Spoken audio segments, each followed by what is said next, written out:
सो है guys, welcome back to my channel knowledge Hungama. मैं हूं आमिर और इस वीडियो में हम आपको एक बहुत ही इंपॉर्टेंट टॉपिक के बारे में बताएंगे। इसमें हम आपको यूपीटीयू में एफडब्ल्यू सीट के बारे में बताएंगे कि एफडब्ल्यू सीट क्या होती है, इससे कौन कौन से फ़ायदे होते हैं, ये सीटें किनको मिलती है, इनको लेने के लिए आपके इनकम सर्टिफिकेट पे, आपके फादर के इनकम सर्टिफिकेट पे कितना इनकम होना चाहिए, या फिर इसमें कौन कौन से फ़ायदे होते हैं, कितनी हद तक आपकी फ़ीसें कम हो जाती हैं, या फिर और कोई कुछ होता है। तो इन सब बातों के बारे में आज के इस वीडियो में आप डिटेल्स में जानेंगे, तो आप इस वीडियो के आखिरी तक बने रहिएगा। देखिए, जो आपका एफडब्ल्यू होता है, एफडब्ल्यू सीट होता है, उसमें से जो आपका एफडब्ल्यू होता है उसका फुल फॉर्म होता है फ़ी वेवर, जिसका हिंदी मतलब होता है शुल्क माफ़। मतलब इसमें आपका शुल्क माफ़ हो जाता है। लेकिन कौन सा शुल्क माफ़ होता है? आपका ट्यूशन फीस वाला शुल्क माफ़ होता है। मतलब जैसा कि आप जानते होंगे कि जिस कॉलेज में भी आप एडमिशन लेने जाएंगे यूपीटीयू के थ्रू, यूपीटीयू के काउंसलिंग के थ्रू, तो उसमें कई सारे फीस लगते हैं। हॉस्टल फीस लगती है, कॉशन मनी लगती है, एडमिशन फ़ीस लगती है, एग्ज़ाम फ़ीस लगती है, यूनिवर्सिटी फ़ीस लगती है, ट्यूशन फ़ीस लगती है। ओवरऑल कहने का मतलब है कि कई सारे फ़ीस लगते हैं। लेकिन उसमें से जो सबसे ज़्यादा फ़ीस होती है वो आपका होता है ट्यूशन फ़ीस। मतलब अगर किसी कॉलेज का ओवरऑल टोटल फीस, मतलब किसी कोर्स के लिए पर ईयर की 1,00,000 रुपये है, तो आप मान के चलिए कि उसमें से 80,000 रुपये आपकी ट्यूशन फीस होगी। तो अगर 80,000 रुपये आपका माफ़ हो जाता है तब तो आपके लिए फ़ायदा ही फ़ायदा होता है। लेकिन एक सीटें सबको नहीं मिलती है, कुछ ही ऐसे स्टूडेंट होते हैं जिनको मिलती है। सबसे पहले तो आप जान लीजिए कि जितने भी आपके प्राइवेट कॉलेज होते हैं, यूपीटीयू में जितने भी प्राइवेट कॉलेज होते हैं, उसमें सिर्फ 5% सीटें ऐसी होती हैं जो कि एफडब्ल्यू सीट होती हैं। और इसके लिए भी मतलब बहुत सारा कंपटीशन होता है। जिस तरह से आपका मतलब सिलेक्शन के लिए कंपटीशन होता है, कोई कॉलेज पाने के लिए कंपटीशन होता है, उसी तरह से एफडब्ल्यू सीट पाने के लिए भी कंपटीशन होता है। तो जैसा कि मैंने आपको बताया कि जितने भी आपके प्राइवेट कॉलेज हैं उसमें से 5% ऐसी सीटें होती हैं जो कि एफडब्ल्यू सीटें होती हैं। और इसमें से भी ऐसा भी नहीं है कि यूपीटीयू में हर एक कोर्स के लिए एफडब्ल्यू सीट अवेलेबल होता है, नहीं।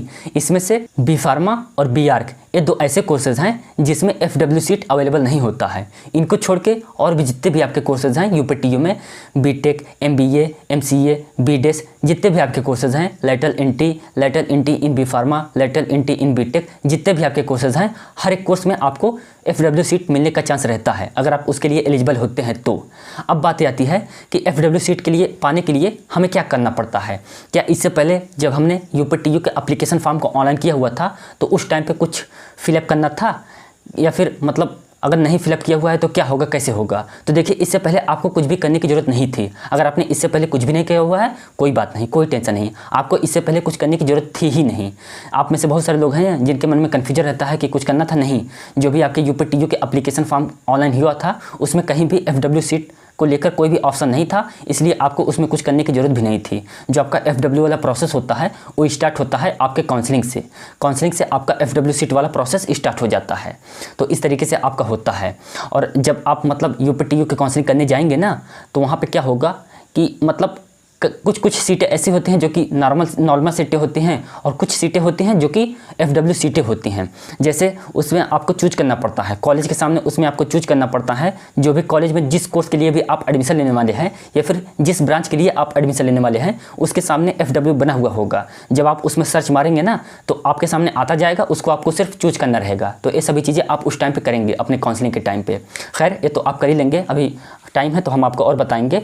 और रही बात कि मतलब एफडब्ल्यू सीट पाने के लिए क्या करना होता है, जैसा कि मैंने बताया कि इससे पहले आपको कुछ भी नहीं करना है। आपको एक इनकम सर्टिफिकेट बनवाना है। इनकम सर्टिफिकेट पे आपके फादर की जो मंथली इनकम होनी चाहिए, या फिर जो आपके फादर की ईयरली इनकम होनी चाहिए, आपके फादर की जो ईयरली इनकम होनी चाहिए वो 6 लाख से ऊपर नहीं होनी चाहिए एफडब्ल्यू सीट के लिए। अगर आप यूपीटीयू के किसी कॉलेज में एफडब्ल्यू सीट पर एडमिशन लेना चाहते हैं तो इसके लिए क्या होना चाहिए ना कि मतलब आपके फादर की ईयरली इनकम 6 लाख से ऊपर नहीं होनी चाहिए। उससे कम रहेगी तभी कम बन पाएगा, जितनी ज़्यादा कम होगी उतना ही ज़्यादा चांस रहेगा। तो इसीलिए हम बार बार कहते हैं ना कि जो भी आप इनकम सर्टिफिकेट बनवाने वाले हैं, आप कोशिश करिए कि उस पर आपके फादर की मंथली या फिर ईयरली इनकम जितनी ज़्यादा कम होगी उतना ही आपको बेनिफिट मिलेगा, आपके एफडब्ल्यू सीट में भी या फिर आपके यूपी स्कॉलरशिप में भी, स्कॉलरशिप मिलने में भी। तो आप अपनी इनकम सर्टिफिकेट पर मतलब फोकस कीजिएगा उसको बनवाने पर। पुराना है, आप चाहे तो चला सकते हैं, लेकिन मेरा आपसे यही मतलब सजेशन है, यही रिकमेंडेशन है कि आप इस टाइम पे नया बनवा लीजिए और नए तरीके से उसको सब कुछ फिल कराइए। तो ये होता है। अब बात आती है कि अगर हमको FW सीट मिल जाता है तो मतलब किस हद तक हमारी फ़ीस माफ़ होती है। तो एग्जांपल के लिए हम आपको बता रहे हैं कि UPTU में एक कॉलेज है जिसका नाम है ABES इंजीनियरिंग कॉलेज। ये एक इंजीनियरिंग कॉलेज है। तो इसकी जो फ़ीस होती है बीटेक कोर्स के लिए फर्स्ट ईयर की वो होती है 1,43,700 रुपये, सेकेंड ईयर की 1,35,700 रुपये, थर्ड ईयर की 1,35,700 रुपये, फोर्थ ईयर की 1,37,200 रुपये। तो इसमें से जो आपके फर्स्ट ईयर की फ़ीस होती है इस कॉलेज की बीटेक कोर्स के लिए 1,43,700 रुपये, उसमें से 1,10,000 रुपये ट्यूशन फ़ीस होती है। तो आप सोचिए कि अगर आपको FW सीट मिल जाता है इस कॉलेज में तो आपका 1,10,000 रुपये जो कि ट्यूशन फ़ीस होती है वो माफ़ हो जाएगा। माफ़ होने के बाद जो आपका फ़ीस बचेगा वो बचेगा 33,700 रुपये, जो कि आप आसानी से दे सकते हैं। उसके बाद जो आपके सेकेंड ईयर की फ़ीस होती है जो कि 1,35,700 रुपये होती है, अगर उसमें से 1,10,000 रुपये माफ़ हो जाता है जो कि ट्यूशन फ़ीस है तो आपका बचता है 25,700 रुपये, जो कि आपको सेकेंड ईयर में देनी पड़ेगी। और वहीं पर अगर आप थर्ड ईयर में एडमिशन लेंगे तो थर्ड ईयर की जो फीस होती है इस कॉलेज की 1,35,700 रुपये होती है। तो अगर उसमें से 1,10,000 रुपये माफ़ हो जाता है जो कि ट्यूशन फीस है FW सीट के थ्रू, तो आपका बचता है 25,700 रुपये। तो इस कंडीशन में आपको सिर्फ 25,700 रुपये देने की जरूरत पड़ती है। और वहीं पर अगर आप फोर्थ ईयर में एडमिशन लेने जाएंगे और वहीं पे इस कॉलेज की जो फोर्थ ईयर की फ़ीस होती है बीटेक कोर्स के लिए वो होती है 1,37,200 रुपये। इसमें से अगर आप 1,10,000 रुपये माइनस कर दें जो कि ट्यूशन फीस होती है, अगर वो माफ़ हो जाती है FW सीट के थ्रू तो आपका बचता है 27,200 रुपये। तो इतना फीस आपको देना पड़ेगा। तो आप देख सकते हैं कि ज़मीन आसमान का फ़र्क है। कहाँ पे आपको 1,43,000 रुपये देना था, कहाँ पे आपको सिर्फ 33,000 रुपये देने पड़ रहे हैं। तो आप समझ सकते हैं कि FW सीट का कितना महत्व होता है, कितना रोल होता है। आप समझ सकते हैं कि इस पर आपके मतलब जो फीस होती है वो एकदम बहुत कम लगती है। लेकिन हाँ, जैसा कि मैंने आपको बताया कि ये सीटें सबको मिलती भी नहीं हैं। कुछ ही ऐसे स्टूडेंट होते हैं जिनको मिलती है।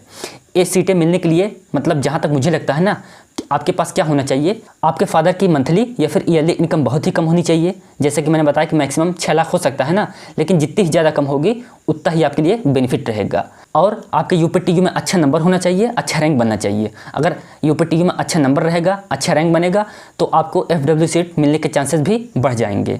और हाँ, मतलब इसके लिए अलग से रैंक बनता है। जैसे कि मान लीजिए इसी कॉलेज के बारे में, ABES इंजीनियरिंग कॉलेज के बारे में ही, तो इसमें मतलब किसी ब्रांच में, किसी पर्टिकुलर कोर्स के किसी पर्टिकुलर ब्रांच में एडमिशन लेने के लिए जो इसका रैंक होता है, रैंक वाला जो कट ऑफ होता है वो अलग होता है। और FW सीट के लिए जो कट ऑफ बनता है वो अलग बनता है, वो कमी का बनता है। जैसे कि मान लीजिए कि मतलब ABES इंजीनियरिंग कॉलेज में अगर आप बीटेक कोर्स में एडमिशन लेने जा रहे हैं और बीटेक कोर्स में अगर आप कंप्यूटर साइंस इंजीनियरिंग ब्रांच में एडमिशन लेने वाले हैं, तो मान लीजिए कि अगर उसके लिए आपको 2000 रैंक की ज़रूरत पड़ेगी, तो जो आपका FW सीट का रैंक बनेगा ना, उसका जो कट ऑफ होगा वो होगा 1500 रैंक। मतलब इसका जो रैंक बनता है वो आपके ब्रांच के रैंक से कमी का बनता है। तो इस तरीके से आपका बनता है। खैर, अभी तो थोड़ा सा मतलब आपको मैंने बताया हुआ है। अभी इससे रिलेटेड और डिटेल्स में आपको बताना है, अच्छे से बताना है कि कैसे कैसे क्या क्या करना है।